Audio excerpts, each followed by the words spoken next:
दशमी तिथि पर। और ये व्रत भगवान शिव और माता पार्वती की विशेष पूजा के लिए रखा जाता है।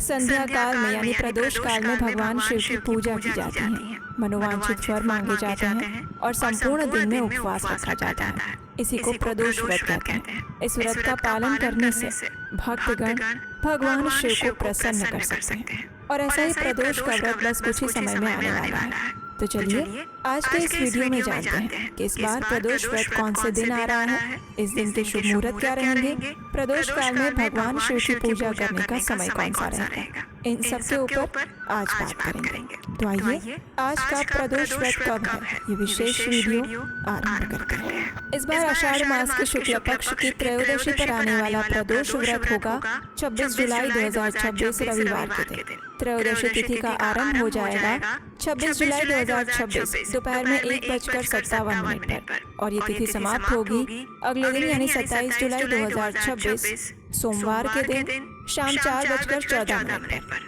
तो इस प्रकार संध्या काल में प्रदोष की पूजा करने का समय हमें प्राप्त हो रहा है 26 जुलाई 2026 रविवार के दिन। और इसीलिए इस बार 26 जुलाई को प्रदोष का व्रत रखा जाएगा। और क्योंकि ये रविवार के दिन आ रहा है इसलिए इस बार के प्रदोष व्रत को रवि प्रदोष व्रत के नाम से भी जाना जाता है। इस बार रवि प्रदोष व्रत में संध्या काल में प्रदोष कालीन पूजा करने का समय रहेगा शाम 7:16 से लेकर 9:21 के बीच में। इस प्रकार 2 घंटे और 5 मिनट का समय प्रदोष कालीन पूजा के लिए प्राप्त हो रहा है। आइए अब इस दिन के कुछ और शुभ मुहूर्त के विषय में जानते हैं। इस बार प्रदोष वाले दिन प्रातः ब्रह्म मुहूर्त का समय रहेगा सुबह 4:16 से लेकर 4:58 के बीच में और सूर्योदय होगा सुबह 5:39 पर। सूर्यास्त होगा शाम 7:16 पर। प्रातः काल में भगवान शिव की पूजा अर्चना करने का समय रहेगा सुबह 4:37 से लेकर 5:39 के बीच में और संध्या काल में पूजा अर्चना का समय रहेगा शाम 7:16 से लेकर 8:18 के बीच में।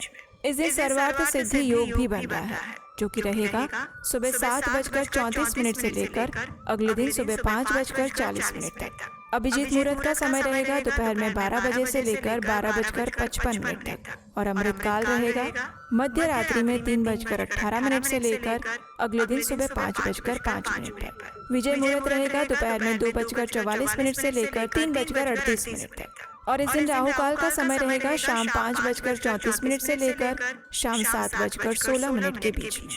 तो इस समय के दौरान कोई भी शुभ या मांगलिक कार्य ना करें।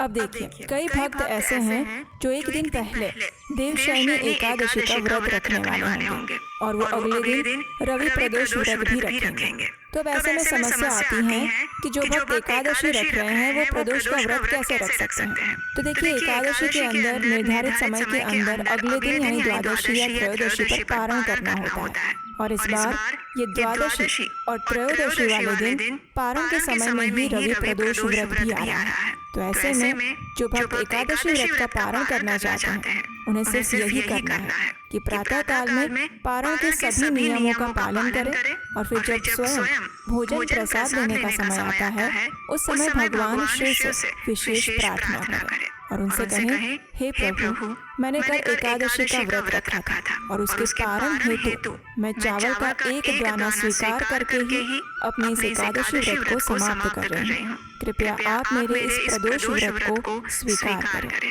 भगवान शिव से इस प्रकार प्रार्थना करके आप भगवान विष्णु को अर्पित चावल का सिर्फ एक दाना लेकर अपने एकादशी व्रत का पारण कर लीजिए और उसके बाद आपका जो प्रदोष व्रत का उपवास है उसे यथावत चालू रख सकते हैं। ऐसा करने से आपका प्रदोष व्रत जो है वो भी खंडित नहीं होगा और एकादशी का पारण भी हो जाएगा और ये शास्त्र सम्मत भी नहीं है। तो इसलिए बिना संशय इसका पालन कर सकते हैं। इस प्रकार आप एकादशी और प्रदोष व्रत दोनों का पूर्ण श्रद्धा और भक्तिभाव के साथ पालन कर सकते हैं और भगवान श्री हरि तथा भगवान हर की कृपा को प्राप्त कर सकते हैं। श्रावण मास आने वाला है।